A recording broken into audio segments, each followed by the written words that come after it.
Hello and welcome to the SWOT Disease Report System. This is report number 94. My name is Wingler at the SDRS. Hello, my name is Giovanni Trevisan of the SDLS team. Hey, Guilherme, also with the SDRS team. And today we will cover the SDS findings from November 2025.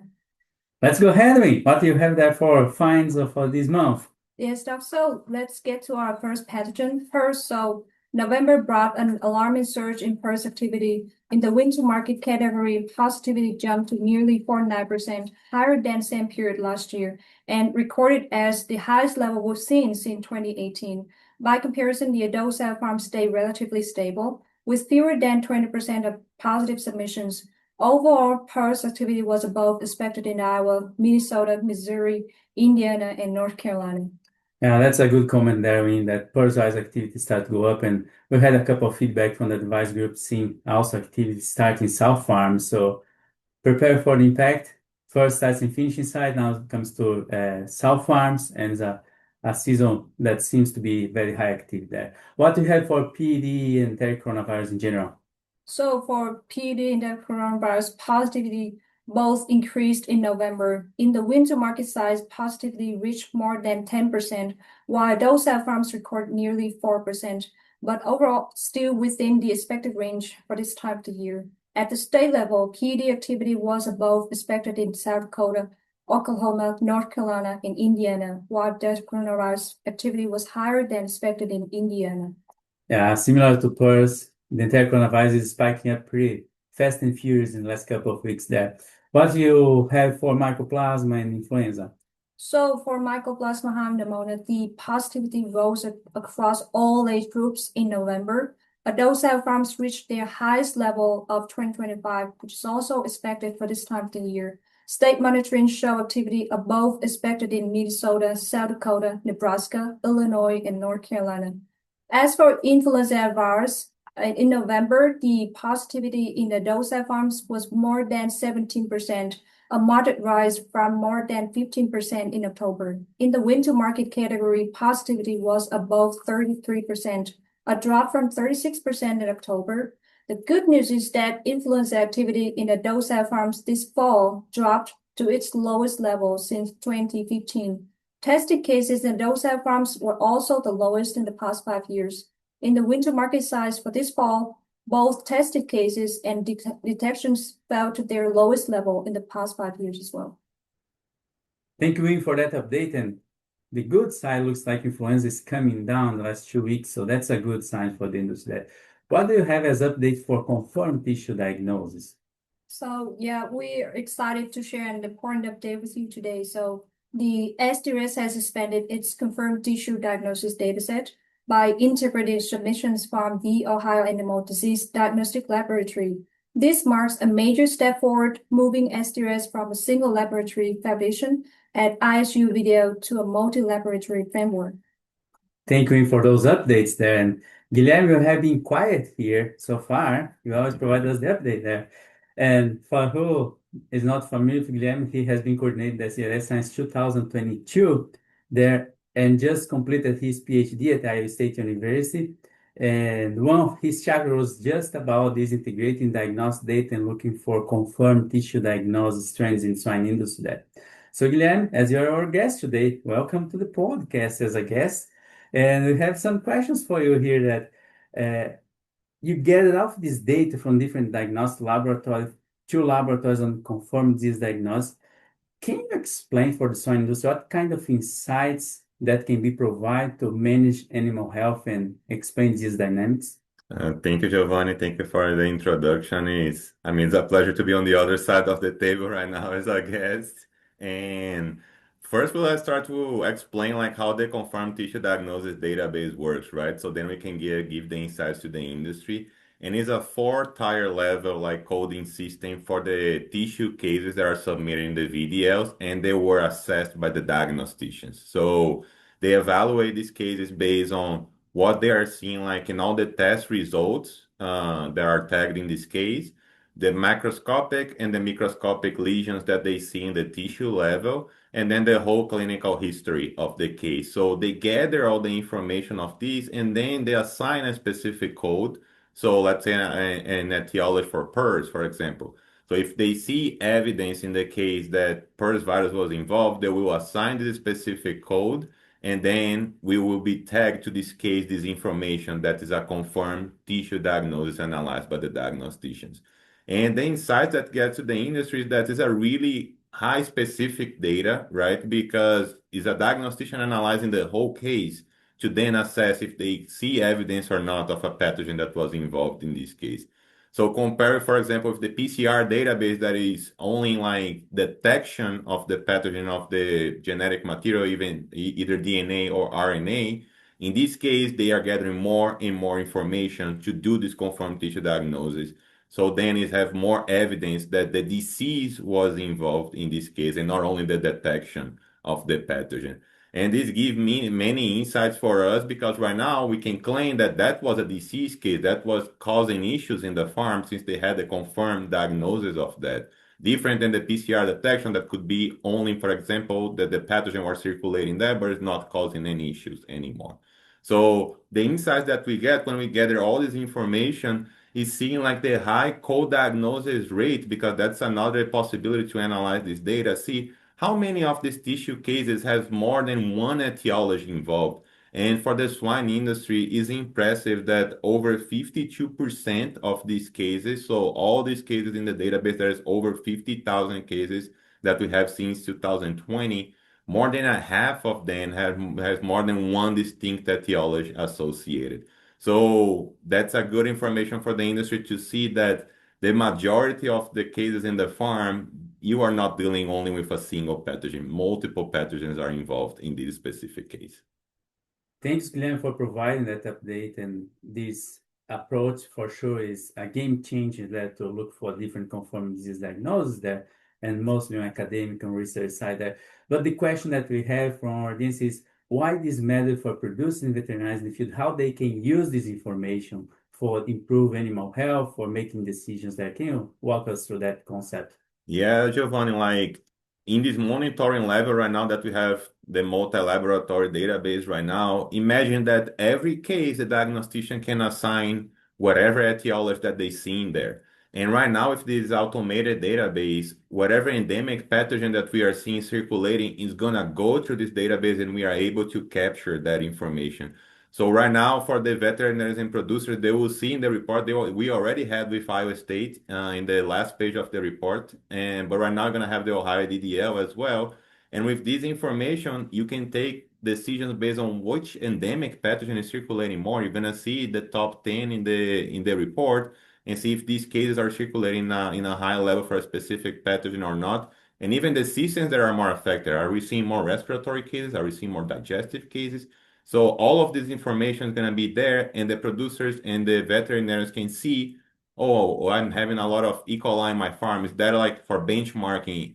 We are having more E. coli cases in the US so far, or it's just specific in my farm that I'm seeing there. So even this kind of information we are able to compare with the report that we're going to have so far with all this information. And for the industry, more benefits is like right now we are measuring disease, right? It's not only detection. And a good example is for Mycoplasma, for example.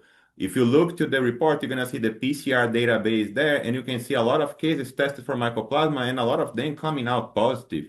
But when we go to the advisory group and we look to the confirmed tissue diagnosis database as well, the number of confirmed tissue diagnosis for Mycoplasma are decreasing over time. And that's why like one database can complement the other to give the final information for the producer, for the veterinarians. When you combine them, you see like, okay, I'm seeing more detection because people are doing more surveillance in the finishing site, for example. But in the sow farm, we barely have positive cases, and the confirmed tissue diagnosis only decreased over time, like showing that the industry is doing a better job with Mycoplasma with the elimination process. So that's the importance of a database like this of the confirmed tissue diagnosis, and even expanding right now, we are able to capture these insights and give back to the industry to know like if we are doing a good job or not for a specific pathogen in terms of elimination or activity. And somehow that information can help to design regional, state, or national animal health strategies based on what is being seen there. So it's a way for the industry to keep track of what's happening there and use that to make those decisions, make process for animal disease control. Perfect. So Dr. Sears, thank you for sharing that information too. That's a lot of information that a single lab can bring. So now with more labs are joining in the potential growth. And so looking ahead, how could expand into more labs could improve our ability to detect early shifts or even emergence and re-emergence of animal health threats across different regions? That's a great question. And like we said, like the Ohio DDL is now joining this database, and we are having the first multi-laboratory database for confirmed tissue diagnosis here in the United States. And it's incredible, first, that we prove a concept that we can standardize this type of data and we can have multi-laboratory databases, as we prove with joining two VDLs right now to have these information with more accurate data.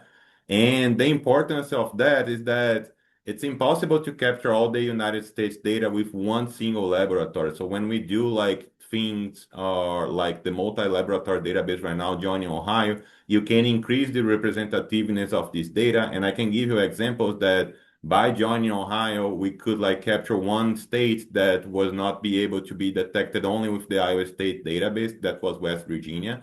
And right now, with this multi-laboratory, we are getting cases from there as well. And even for the Ohio state as well, we are getting more cases of other producers that were not specifically sending data for the Iowa State VDL. So with this multi-laboratory database, we increase the representativeness, and it's easier right now to even detect something that is unusual in the US because we have more coverage of the territory. And bringing more VDLs, that is the goal for the future, we can get something in the same level as we have the PCR database in the STRS and the sequence part, that we are pretty sure that we are covering over 95% of the cases of the swine industry that are tested in this VDL network that we have. So if we could reproduce the same in the confirmed tissue diagnosis, I think would become as powerful database as we have in the PCR data for that.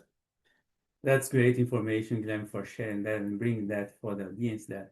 I want to do another step and flip a little bit here from the STRS. We have other things, not only confirmed tissue diagnosis, but we have PCR detection and sequencing there. And your contribution, dedication during the last years to bring that and take the leadership was essential to keep the project going and growing and evolving there. So can you provide us a summary of the most important things that happened the last few years here on the STRS? Giovanni, it was so many things that we have done like as a group here in the STRS, and I would like to say special thanks to the advisory group as well, because they were the ones who provide a lot of feedbacks to us in which direction we should go. And the industry as well, we always try to communicate with them. And we have many additions since 2022, right? PCV2 entered the database, PCV3, the influenza monitoring as well with the prediction chart and also like the PCR data. And the sequence part that we improved doing so many like refinements in the lineage classification, now the variant classification that is also in the report. And for me, the STRS Blast 2, that's also like an amazing tool to compare your own sequence that you detected in your farm. And you can blast that with the whole STRS database to do epidemiological investigation. So you can see like which sequence that they are detecting in the farm, which one is similar and where was detected before. So the STRS provide all these insights and have all these tools, and not to mention either the dashboards as well, that I'm giving examples like the STRS Blast tools, like how the advisory group report to us, how they use it. And the dashboards even better, like for the state level monitoring, for example, a lot of advisory members mentioned to us that they use that to see if a specific state is having activity above the expected, to get and have strategies of how to move piglets, and which if they have to improve biosecurity specifically in this state, because we are having more disease activity going on over there. So this is just few examples and of all the improvements that we had in the STRS. But in my opinion, like what was really important as well is the communication of the project overall, like the podcast, the videos, everything that we have done throughout these years. We can see like how the industry appreciate like how we communicate the findings every month, and how we develop like education material, all of these for them to learn how to use all the tools that we have in the STRS and how to apply that in a daily basis. So I think it was the first time I think in my career that I saw like this triad of the research, extension, and also the participation of the industry in one single project to benefit for the industry overall. Like we do like all of them working together to make improvements for the monitoring of swine pathogens in the whole United States. That's a very important component there, that integration between all the sectors to keep going there. Thank you for sharing this, Guilherme. But now, picking your brain, what do you think should be the future and how SDRS could shape the process of monitoring surveillance for swine pathogens in the industry? Yeah, Giovanni, I will expand even more right now. Like for the swine pathogens, I think we are doing already a really good job, like with monitoring like all the activity based on the PCR detection, also the sequencing part. And right now, with the expansion of the confirmed tissue diagnosis, that the STRS is able to detect this and provide this information to the industry. One example is the TGE, right? Like 4 years that we don't see a single positive detection of this pathogen, and we can inform that to the industry to help them to take decisions based on, oh, we are not seeing this pathogen circulating anymore. What can we do to test if we are really free or we are like going to the direction of only target other enteric coronavirus instead of TGE? So without a project like the SDRS, that would not be possible. But as you mentioned, what are the future goals? And in my opinion, is getting as many pathogens as we can to keep monitoring. That's really important. But I would like to expand a little bit more. And I think the SDRS and with the laboratory network that we have so far, in the future, I oversee this project going to multi-species project. So we can go to the maybe the avian to the bovine part as well. And we have several pathogens that circulate among all the species. One example is E. coli, for example. And with a multi-species database, we can even monitor in a more broad level to see if this disease is circulating in a specific species and not in another in a specific season of the year, and try to unravel like all these epidemiological links that we have in this multi-species and One Health scenario. So I see that for the future of the SDRS. I think it's coming. We are close to get like something like this. And I imagine the project expanding more than swine, go to more species and be able to monitor more pathogens in the field.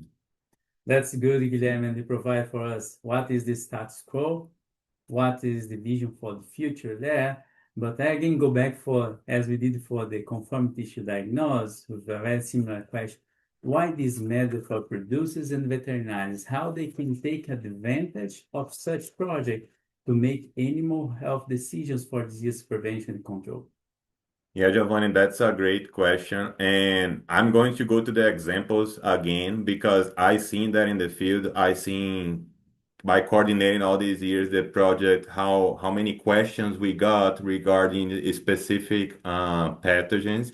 And with a database that is so robust like the SDRS, who has so many data to provide to the industry, we can see like, oh, what specific age, because we have this segregation in the data, this pathogen is occurring more often. So we got a bunch of questions for the industry to say like, oh, when should we apply more vaccination if we're seeing like more confirmed tissue diagnosis, for example, going on at 3 weeks of age, 4 weeks of age. So should we bring the vaccine back on forward? So to get this type of overall information to see and provide to the industry, they know which type of product they should develop in the future as well to deal with specific pathogens. Oh, we are seeing more activity of sapovirus or astrovirus, for example, looking to the confirmed tissue diagnosis. So should we move to the direction of producing a vaccine for these pathogens?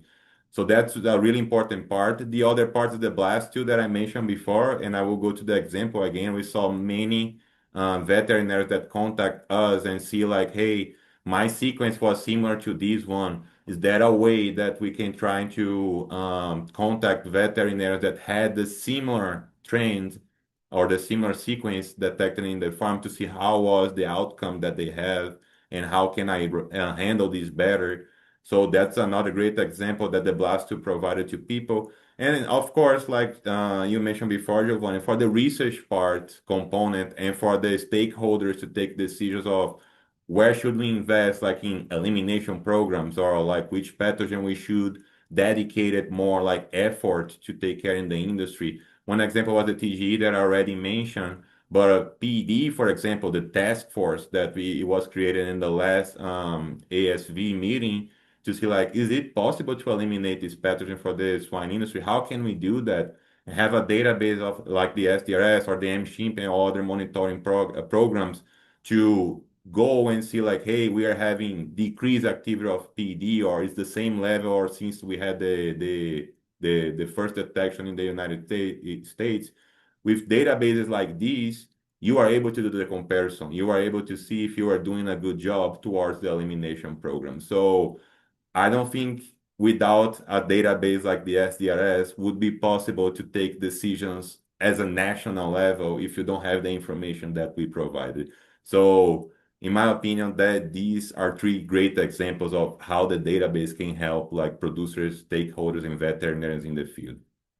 Those are very great examples, and I remember during this year the ASV task force for PD come back there and ask, hey, can you provide more information for PD about what is happening there in the swine industry? And maybe you can elaborate a little bit in that example what SDRS did there. That was a real quick time response there. Yeah, really good, Giovanni, to ask this question because we can go granular as well, right? So we could have done that and joining forces with other projects to see like which specific state we are having more activity. Is the same pattern of all of them? Like the SDRS can do that, and we give presentations, we give material, scientific material based on the database to say like, hey, these are the clear difference that we have, like states on the Midwest, some of them they have more cases of PD are concentrated there where we have more finishing sites, for example. Some other states we don't have as much PD as we had before. So then go to the granular level as we could to provide information to the industry. We can say like, oh, can we do the control as a regional level first instead of going to the national level? So all of this type of information provides like technical material to which strategy we should do towards the elimination pattern. Thank you for sharing that, Guilherme, and we could go on with more examples there. But as we go towards wrapping up this episode, the SDRS wants to really thank you for all of your leadership and support to the project and making this keep going. The audience may not know, but you are concluding your PhD and also moving on your career for a next step there. Wish you all the good luck on your next career. And don't forget, we're going to keep doing the SDRS, and you are welcome to keep joining the project and be part of that. Thank you. Thank you, Giovanni. Thank you, Dr. Cesar, and good luck on the next adventure. And see you guys next month. Thank you. Thank you.